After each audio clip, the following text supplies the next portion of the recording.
তুমি কি করতেছো? ভাই কিরকুর পাইপের পেস কাটতাছি। এখন সব জায়গায় আমরা এই সিবিসি পাইপ দিয়ে আমরা এই কনসিল করি। এখন এটার ভিতরে থ্রেড পাইপ দিয়া কনসিল করতেছি, এই জন্য আমরা পাইপে পেস কাটতাছি। দেখেন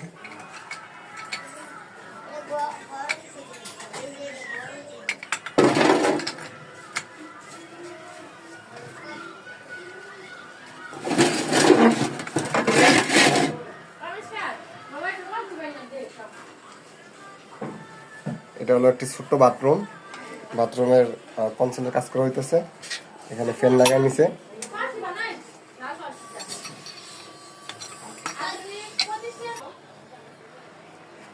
ভাই দেখেন কি সুন্দর করে আমরা পাইপের পেস কাটলাম।